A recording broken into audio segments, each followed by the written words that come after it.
อาจารย์ติ้งลีเอ่ยปากทรงเอ่ยปากเว้าออกมาแล้วการไปเล่าครั้งนี้บ่สูญเปล่าบ่เสียเวลาเปล่าล่าทานผู้ชมเพราะว่ามีโปรเจกต์ใหม่โปรเจกต์ใหญ่ที่จะเกิดขึ้นอยู่ในนครหลวงเวียงจันทร์ต่อไปนี้กู้ภัยลาวจะมีคุณภาพและกู้ภัยทางน้ำจะขึ้นมาเนาะเป็นหนึ่งในทีมกู้ภัยเบอร์ต้นๆอยู่ในละแวกนี้อีกประเทศหนึ่งแน่นอนอาจารย์ติงลีว่าจังสั้นสบายดี FC แฟนคลับทุกทานมาพบมาพ่อกันคลิปนี้ทานผู้ชมคลิปแรกแหกมานบ่คิดบ่ฝันว่าพวกเขาคนลาวทั้งประเทศจะได้ยินข่าวดีขนาดนี้ช่วง2-3 วันที่ผ่านมาอาจารย์ติ้งลีได้ไปที่ประเทศลาวเพื่อไปเปิดการสอนการฝึกอบรมให้กับบรรดาโรงเรียนนายครูนักเรียนและพ่อแม่ประชาชนทั่วไปได้ไปฝึกอบรมปฐมพยาบาลเบื้องต้นทานผู้ชมก็เป็นที่การสำเร็จด้วยดีฝึกเรียบร้อยวันที่20เนาะก็เดินทางกลับประเทศไทยเลยแต่พวกเจ้าฮู้บ่เนาะมันมีโปรเจกต์หนึ่งที่อาจารย์ติ้งลีแอบไปประชุมแอบไปวางแผนร่วมกันกับบริษัทของเราที่อยู่ในนครหลวงเวียงจันทร์ทุกคนเป็นบริษัทอีอย่างนั้นเขาเจ้ามีโปรเจกต์ใหญ่แนวใดจะส่งเสริมทางด้านใดเดี๋ยวค่อยจะไปอ่านสู่ฟังเมื่อคืนนี่ทานผู้ชมอาจารย์ติ้งลีได้ออกมาโพสต์เคลื่อนไหวยาวเต็มหน้ากระดาษหนึ่งพร้อมกับแนบรูปถ่ายลงมาเป็นสัญลักษณ์เป็นหลักฐานว่าโปรเจกต์นี้จะเกิดขึ้นแน่นอนเพื่อผลประโยชน์ของประชาชนคนลาวโปรเจกต์อีหยังวะติสัญญาณข่าวดีพี่น้องว่าซั่นสปป.ลาวตอนนี้ค่อยกำลังออกแบบสระดำน้ำเพื่อเปิดเป็นศูนย์ฝึกการกู้ภัยทางน้ำแนวอีหยังน้อค่อยอ่านบ่เป็นแนวควาริมบ่ควาริมคันอ่านผิดต้องขออภัยเด้อให้กับบริษัทอินดัสเทคนครหลวงเวียงจันทร์โดยโปรเจกต์นี้เป็นความตั้งใจของอ้ายนาวาบริษัทอินดัสทรีซึ่งเป็นบริษัทเปิดเป็นศูนย์ฝึกอบรมความปลอดภัยครบวงจรของประเทศลาวอ้ายนาวาได้ให้เกียรติเชิญอาจารย์ติ้งลี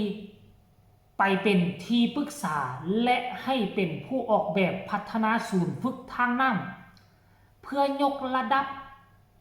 การฝึกกู้ภัยทางน้ำแบบครบทุกมิติเพื่อสร้างบุคลากรด้านความปลอดภัยทางน้ำให้กับประเทศลาวโอกาสที่จะเกิดขึ้นซ่าหรือไวนั่นเฮามารอรุ่นกันต่อไปแต่อย่างน้อยถือว่าเป็นสัญญาณข่าวดีให้กับประเทศลาวเพราะประเทศลาวมีแหล่งท่องเที่ยวทางน้ำหลายและมีสถิติการจมน้ำหลายที่สุดว่าซั่นเด้การเดินทางไปลาวครั้งนี้บ่เสียเที่ยวบ่เสียเปล่าเพราะมีโปรเจกต์ความร่วมมือเพื่อสร้างประโยชน์หลายด้านให้กับสังคมประเทศลาวเป็นจำนวนหลายแฮชแท็กความปลอดภัยทางน้ำไว้ใจเฮาว่าซั่นโอ้โหทานผู้ชมบ่มีผู้ใดที่จะหลงลืมเอาไว้ทางหลังบ่เคยทิ้งผู้ใดไว้ทางหลังอะไรความหมายท่านผู้ชมเห็นรูปภาพแล้วบ่ทุกคนเลยอาจารย์ติ้งลีก็ได้ไปเยี่ยม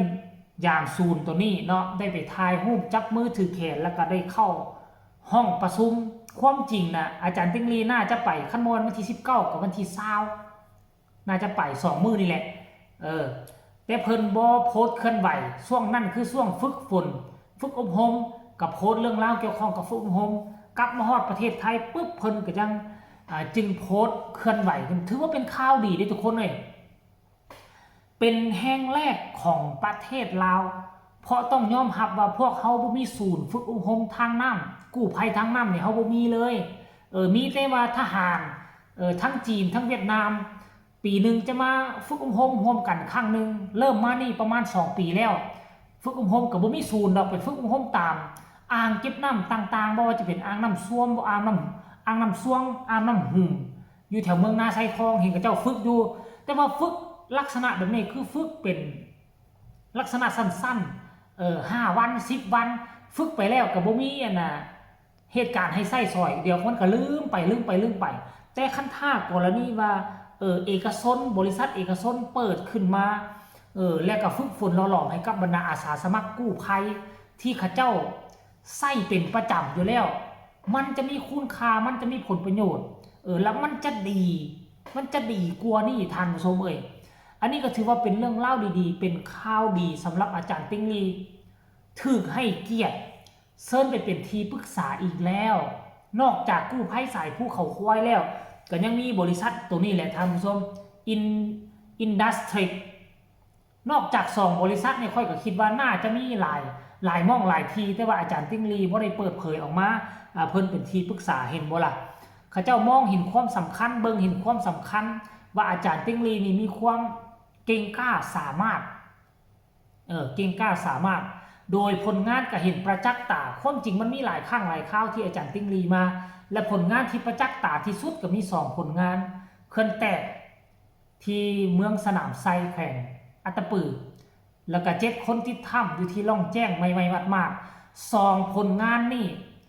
เนาะก็เพียงพอแล้วที่จะให้บริษัทนี่นะเซิร์นอาจารย์ติ้งลีมาเป็นที่ปรึกษาให้กับบริษัทข้าเจ้าและที่สำคัญคือจะสร้างศูนย์ดำน้ำศูนย์เฮียนหู้กู้ภัยทางน้ำครบทุกมิตินั่นหมายความว่าจังไดน้ำกู้ภัยทางน้ำทั้งห้วยหองคลองบึงทั้งแม่น้ำสายใหญ่เป็นต้นน้ำของน้ำงืมทั้งเขื่อนต่างๆและที่สำคัญคือกู้ภัยทางถ้ำปกติแล้วเขามาสังเกตเบิ่งนะเหตุการณ์ที่เกิดอยู่เมืองล่องแจ้งนี่กู้ภัยพี่น้องชาวไทยก็มีหลายคนอยู่ก็เป็นนักดำน้ำแต่บ่สามารถที่จะไปดำอยู่ในถ้ำได้เพราะคนละระดับกันคนละวิชากันเคยเรียนดำน้ำอยู่ในห้วยหองคลองบึง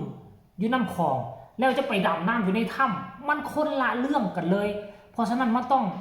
มีผู้ที่เชี่ยวชาญเฉพาะก็เลยจังได้เซิร์ชเอาฝรั่งมังค่ามาอีกตื่มเพราะฉะนั้นคันอยู่ลาวเฮามีศูนย์